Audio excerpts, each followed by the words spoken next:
हरे कृष्णा, राधे राधे। आज हम आपको कामिका अथवा पवित्रा एकादशी की कथा सुनाएंगे। सावन मास के कृष्ण पक्ष की एकादशी पवित्रा एकादशी अथवा कामिका एकादशी कहलाती है। इस दिन भगवान श्रीधर की पूजा की जाती है। इस व्रत के करने से सभी कामनाओं की पूर्ति होती है। इसी से इसे कामिका एकादशी कहा गया है। इसके करने से ब्रह्मा हत्या तक का दोष निवारण हो जाता है।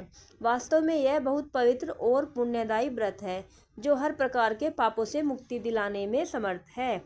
धर्मराज युधिष्ठिर ने कहा कि हे माधव, आषाढ़ शुक्ला देवशयनी एकादशी तथा चातुर्मास व्रत महात्म्य मैंने भली प्रकार सुना और समझा। अब कृपा करके सावन मास के कृष्ण पक्ष के एकादशी के बारे में बताइए। श्री कृष्ण भगवान कहने लगे कि हे युधिष्ठिर, इस एकादशी की कथा को एक समय ब्रह्मा जी ने नारद जी से कहा था, वही मैं तुमसे कहता हूँ। नारद जी ने ब्रह्मा जी से पूछा था कि हे पितामह, सावन मास के कृष्ण पक्ष की एकादशी का क्या नाम है, क्या विधि है और उसका महात्म्य क्या है, यह जानने की मेरी बड़ी इच्छा है। कृपा पूर्वक कुछ बताइए। भगवान श्री कृष्ण ने कहा कि हे राजन, ब्रह्मा जी ने नारद जी को कुछ बतलाया, वह मैं तुमसे कहता हूँ। ब्रह्मा जी ने कहा था कि हे देवऋषि नारद, लोक कल्याण की भावना से तुमने बहुत ही अच्छा प्रश्न किया है। अब मैं जो पावन कथा आपसे कहता हूँ उसे सचेत होकर सुनो। सावन मास के कृष्ण पक्ष की इस एकादशी का एक नाम कामिका और दूसरा पवित्रा है। इस एकादशी की कथा सुनने मात्र से वाजपेयी यज्ञ का फल मिलता है। इस दिन शंख चक्र गदा पद्मधारी भगवान विष्णु का पूजन होता है। इनके श्रीधर, हरि, विष्णु, माधव, मधुसूदन आदि अनेक नाम हैं। उनकी पूजा का फल सुनो। गंगा, काशी, नैमिषारण्य, पुष्कर और सूर्य व चंद्रमा ग्रहण पर कुरुक्षेत्र में स्नान करने से, समुद्र और वन सहित पृथ्वी का दान देने से, सिंह राशि में बृहस्पति में, गोदावरी और गंडकी नदी में स्नान करने से जो फल प्राप्त नहीं होता वह विष्णु भगवान के पूजन से मिल जाता है। जो मनुष्य सावन में भगवान का पूजन करते हैं वे देवताओं, गंधर्वों और सूर्य आदि सभी की पूजा कर लेते हैं। हे नारद, भीषण पापों में के कीचड़ में फंसे हुए और संसार रूपी समुद्र में डूबे हुए मनुष्यों के लिए कामिका एकादशी का व्रत ही उद्धार करने वाला है। इससे बढ़कर पाप नाशक अन्य कोई उपाय नहीं है।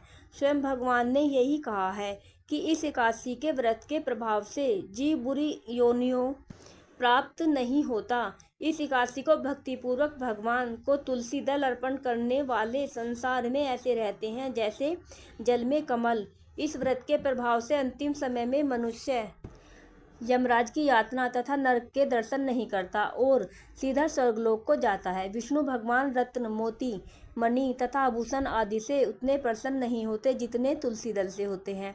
तुलसी दल अर्पण का फल 4 भार चांदी और स्वर्ण दान के बराबर है। ब्रह्मा जी ने आगे कहा, भगवान के अति प्रिय तुलसी को मैं सदैव नमस्कार करता हूँ। तुलसी के वृक्ष को सींचने से संपूर्ण यातनाएं, दर्शन मात्र से समस्त पाप और स्पर्श से मनुष्य पवित्र हो जाता है।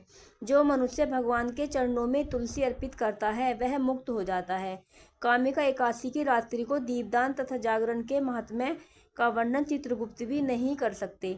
जो मनुष्य इस एकादशी को रात्रि को जागरण भगवान के मंदिर में दीप जलाते हैं और जागरण करते हैं, उनके पितर स्वर्गलोक में सुधापान करते हैं। जो गौशाला में घी या तिल के तेल का दीपक जलाते हैं वे 100 करोड़ दीपक युक्त होकर सूर्यलोक को जाते हैं। अंत में ब्रह्मा जी ने कहा, ब्रह्मा हत्या तथा भ्रूण हत्या आदि पापों को नष्ट करने वाली इस कामिका एकादशी का व्रत मनुष्य को यत्नपूर्वक अवश्य करना चाहिए। व्रत करने पर तो सभी कामनाओं की पूर्ति होती ही है। इस कामिका एकादशी के महात्म्य को श्रद्धापूर्वक पढ़ने या सुनने वाले के भी समस्त पाप नष्ट होकर उसे विष्णुलोक की प्राप्ति होती है। इस दिन तुलसी की मंजरी से विष्णु भगवान का पूजन करना चाहिए। इस दिन गौर दूध, गाय के दूध का सागार लेना चाहिए। राधे राधे। बोलो एकादशी मैया की जय।